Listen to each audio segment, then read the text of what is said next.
नमस्कार. आज आपण करणार आहोत झणझणीत चवीची अशी वाटाणा बटाट्याची रस्सा भाजी. करायला सोपी आणि खायला चविष्ट अशी भाजी कशी करायची बघूया. तर भाजी करण्यासाठी इथे एक बटाटा मी सालं काढून असा चिरून घेतला आहे आणि 1/2 किलो वाटाणे 5-6 तासासाठी भिजवून घेतलेत.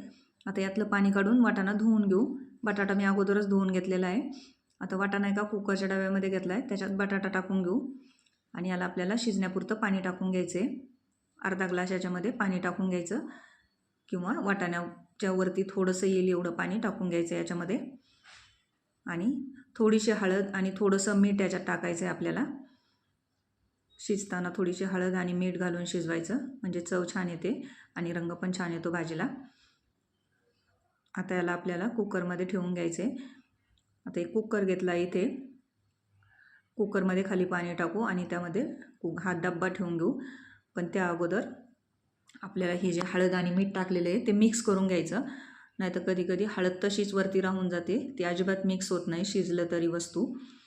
त्यामुळे असं मिक्स करून घ्यायचं म्हणजे सगळीकडे आपली हळद लागली जाईल.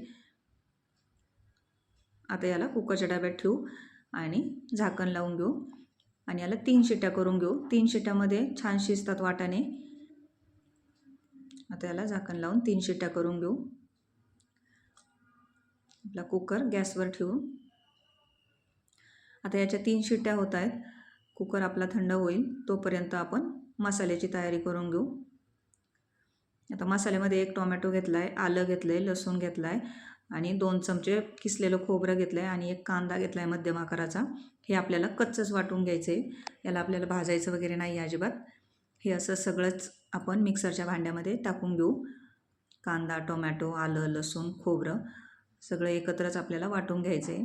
याच्यामध्ये आपल्याला थोडीशी कोथिंबीर पण घालायची आहे, पण हे थोडंसं कमी झालं. एकदा दोनदा फिरवून घेतलं की मग आपण कोथिंबीर घालू. कोथिंबीरचा काड्याचा भाग घालायचा आहे कोथिंबीरीचा. आता हे वाटून घेऊ. थोडंसं वाटून घेतलं की याच्यामध्ये कोथिंबीरीच्या काड्याचा भाग टाकून घेऊ आणि याला मस्त असं बारीक वाटून घ्यायचं. गरज पडली तर थोडंसं पाणी घाला किंवा कांदा आणि टोमॅटोमध्येच बारीक होऊन जातं हे. तर गॅसवर एक कढई ठेवली आहे. कढईत तेल टाकलं. तेल गरम झालं की याच्यामध्ये 1/2 चमचा मोहरी टाकली. मोहरी छान तडतडली की याच्यामध्ये जिरं टाकून घ्यायचं 1/2 चमचा. जिरं फुललं की याच्यामध्ये कढीपत्त्याची 7-8 पानं टाकून घेऊ आणि आता याच्यामध्ये तयार केलेलं वाटण टाकून घ्यायचं आहे आपल्याला. मिक्सरच्या भांड्यातलं सगळं वाटण याच्यात टाकून घेऊ आणि हे वाटण आपल्याला 2-3 मिनटासाठी छान परतून घ्यायचं आहे. व्यवस्थित परतून घ्यायचं 2-3 मिनिट. याला एकसारखं हलवत परतून घ्यायचं.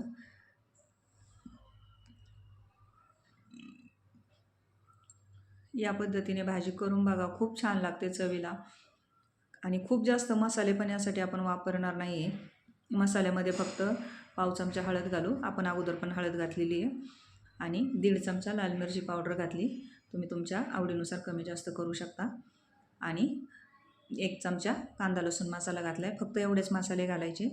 आपण जे वाटण तयार केलं आहे त्याची छान चव येते याला आणि याला एकसारखं हलवत परतून घ्यायचं आहे तेल सुटेपर्यंत मस्त आणि रंग पण छान येतो. मग त्याला व्यवस्थित परतून घेऊ.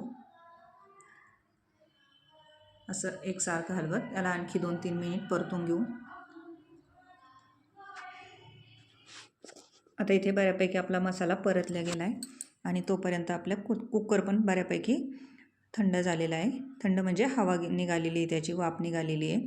आता यातून आपण बटाटे आणि वाटाण्याचा कुकरचा डबा काढून घेऊ आणि वाटाणे आपले व्यवस्थित शिजले का बघू. आपले वाटाणे मस्त शिजलेले आहेत आणि रंग पण बघू शकता. हळद घातल्यामुळे खूप छान आला आहे आपल्या बटाट्यांना आणि वाटाण्यांना. तर इथे मसाला पण आपला परतत आला आहे. आता मसाल्याला रंग पण छान आला आहे आणि घट्ट झाला आहे पहिल्यापेक्षा. तेल सुटायला लागले मसाल्याला आता. असा मसाला झाला की चवीला भाजी खूप छान लागते व्यवस्थित परतून घेतला की. आता ह्या परतलेल्या मसाल्यामध्ये आपण वाटाणे आणि बटाटा टाकून घेऊ. सगळे वाटाणे आणि बटाटे याच्यामध्ये टाकून घेऊ आणि याला व्यवस्थित एकजीव करून घ्यायचं. मिक्स करून घ्यायचं मसाला आणि वाटाणे बटाटे.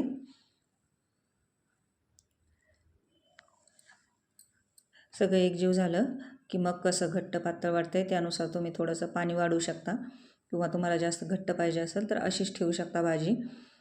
पुरीसोबत खायची असेल तर अशी भाजी छान लागते थोडीशी घट्ट.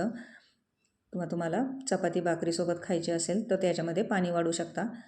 मला भाजीसोबत चपाती खायची आहे त्यामुळे मी थोडंसं पाणी भाजीमध्ये वाढवणार आहे. थोडीशी पातळ करणार आहे यापेक्षा. अर्धा ग्लास पाणी याच्यामध्ये टाकलं. पाणी गरम किंवा कोमटच वापरायचं, थंड पाणी वापरू नका. आता इथे आपल्या भाजीमध्ये पाणी वाढवून झालं आहे आणि बघू शकता ही आत्ताच जर थोडीशी पातळ वाटते, पण ही थोडा वेळ शिजल्यावर आणखी थोडीशी घट्ट होईल. आणि तुम्हाला जास्त प्रमाणात जर भाजी करायची असेल आणि घट्ट पण हवी असेल तर यातले थोडेसे वाटाणे आणि बटाटे मिक्सरमध्ये फिरवून घ्यायचे. आता याच्यात थोडंसं मीठ टाकलं आहे, आपण अगोदर पण मीठ टाकलं आहे, त्या हिशोबाने मीठ टाकून घ्यायचं. घट्टपणा येण्यासाठी भाजीला तुम्ही यातले वाटाणे आणि बटाटे शिजल्यावर मिक्सरला फिरवून याच्यामध्ये घालू शकता. त्याने पण मस्त चव आणि दाटसरपणा येतो भाजीला आपल्या. तुम्हाला जास्त प्रमाणात करायची असेल, पाणी वाढवलं असेल तर तसं करू शकता. आता इथे बघू शकता मस्त अशी उकळी आली आपल्या भाजीला आणि रंग पण मस्त आला आहे आणि चवीला पण खूप छान झाली होती ही भाजी. तुम्ही पण या पद्धतीने भाजी नक्की करून बघा. खूप छान अशी चवीची भाजी तयार होते आणि मसाले म्हणाल तर आपण खूप कमी घातलेले याच्यामध्ये. तर ही भाजी खायला खूप चटपटीत मस्त टेस्टी अशी होते. अशी भाजी नक्की करून बघा आणि व्हिडिओ आवडला असेल तर लाईक करा, शेअर करा, कमेंट करा. चॅनलवर नवीन असाल तर चॅनलला सबस्क्राईब करा आणि अशी भाजी नक्की करून बघा आणि खाल्ल्यावर मला कमेंट करून सांगा कशी झाली होती.